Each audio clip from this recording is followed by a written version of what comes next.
दोस्तों, कैसे हैं आप सब लोग। उम्मीद करता हूं स्वस्थ होंगे, व्यस्त होंगे, जबरदस्त होंगे। तो साथियों, जैसा कि आप जानते ही हैं, 28 नवंबर 2023 को माननीय सुप्रीम कोर्ट की गवई सर की बेंच ने एनआईएस से डीएलएड करने वाले जो शिक्षक हैं उनको जो है 18 महीने का कोर्स मानते हुए और 24 महीने के बराबर ना मानते हुए उस डीएलएड को जो है फ्रेश रिक्रूटमेंट के लिए वैलिड नहीं माना था। और उससे डीएलएड के छात्र जो थे, एनएस डीएलएड वाले, काफ़ी परेशान थे, दुखी हुए। और बहुत सारी बीच में लगातार राज्यों में उनको जो है भर्तियों में से रोका गया। जैसा कि आप जानते हैं, केबीएस के लास्ट पायदान पे आकर के उन्होंने एग्ज़ाम भी क्रैक कर दिया और उसके बाद इंटरव्यूज़ वगैरह सारी चीज़ें करने के बाद भी उनको जो है उनका जो ज्वाइनिंग लेटर था वो नहीं दिया गया, रोक लगा दी गई। तो ऐसे अलग अलग राज्यों में जो वैकेंसी निकली उनसे जो एनआईएस वालों को बाहर रखा गया है। ऐसे में माननीय सुप्रीम कोर्ट में एक रिव्यू लगा हुआ था उत्तराखंड से विश्वनाथ सर के द्वारा।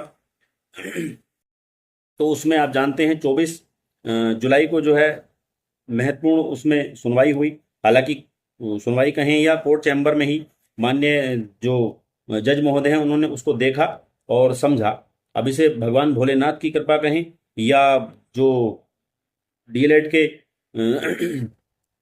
जो अधिवक्ता हैं मान्य मनदीप सर जी, उनकी सूझबूझ कहें, और कुछ उन्होंने ग्राउंड्स इस तरीके के जरूर रखे हैं जिसको देख करके माननीय सुप्रीम कोर्ट को लगा कि इस मामले को ओपन कोर्ट में सुना जाना चाहिए।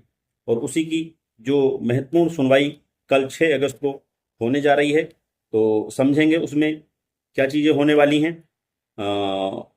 तो आप सभी साथियों का सर्वप्रथम स्वागत है आपके यूट्यूब चैनल गेट सॉल्यूशन में। और साथ ही उन सभी साथियों से निवेदन रहेगा जो चैनल पर पहली बार विजिट कर रहे हैं, चैनल को सब्सक्राइब कर लें और बेल आइकन को हिट कर लें ताकि इस संबंध में आने वाली जो भी अपडेट्स या वीडियो हों वो आप तक समय तक पहुंचती रहे। तो साथियों, वीडियो में अंत तक बने रहें। तो जैसा कि आप जानते ही हैं कि केवल और केवल एनसीटी की छोटी सी गलती की वजह से एनआईएस डीएलएड को लगातार परेशान होना पड़ रहा है। और वो किसी आज की स्थितियाँ ये हैं कि जिन विद्यालयों में, प्राइवेट विद्यालयों में भी शिक्षक पढ़ा रहे हैं उनको अभी वहाँ पर उत्पीड़न हो रहा है कि ये कहा जा रहा है कि आपका जो डिप्लोमा इस समय वैलिड नहीं है, नए विद्यालय में जा नहीं सकते क्योंकि फ्रेश रिक्रूटमेंट के लिए वैलिड डिप्लोमा ये नहीं है। ये माननीय सुप्रीम कोर्ट ने 28 नवंबर 2023 के अपने निर्णय में कह दिया है। तो इस तरह से परेशान हैं। तो इसी मामले में जो विश्वनाथ सर ने रिव्यू डाला हुआ है माननीय सुप्रीम कोर्ट में, उसकी कल 6 अगस्त को बहुत महत्वपूर्ण सुनवाई होने वाली है। और ये डीएलएड वालों के लिए, एनआईएस डीएलएड वालों के लिए बहुत बड़ा दिन साबित होगा जैसा मुझे लगता है। क्योंकि साथियों, इसमें प्रयास यही रहेगा कि एक सीनियर वकील के द्वारा वहाँ पर अपनी बातों को रखा जाए।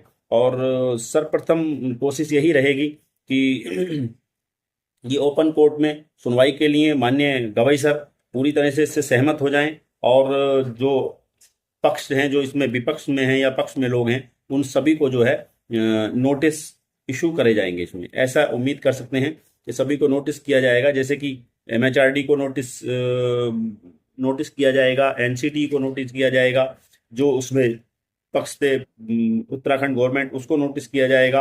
और साथ ही उसमें एक पक्षकार बीएड उत्तराखंड से था, उसको भी वहाँ पर नोटिस किया जाएगा। तो इन सभी को नोटिस किया जाएगा।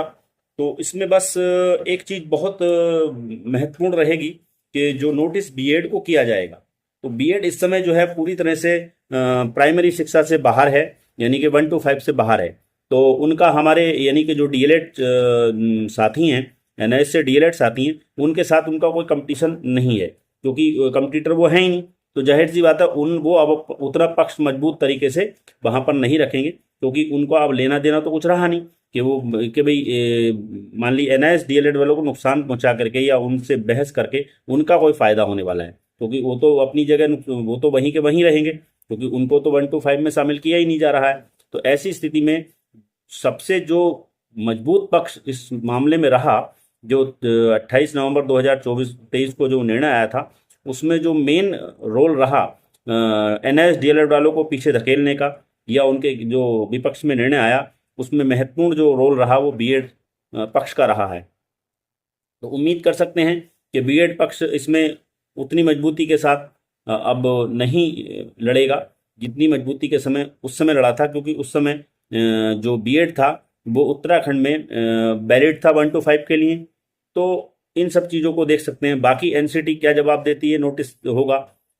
फिलहाल तो इस सुनवाई में इन सभी को नोटिस होंगे और उसके बाद फिर जो भी आगे निर्धारित डेट होगी उस पर फिर इन लोगों से आर्गूमेंट और सारी चीज़ें होंगी। तो देखते हैं सर, देखते हैं साथियों, कल 6 अगस्त को माननीय सुप्रीम कोर्ट में इस मामले में क्या चीज़ें निकल के आती हैं, उस पर हम नज़र बना के रखेंगे। और जो भी अपडेट्स होंगी कल शाम तक वो आप लोगों के बीच लेके फिर उपस्थित होंगे। तब तक के लिए साथियों नमस्कार, धन्यवाद।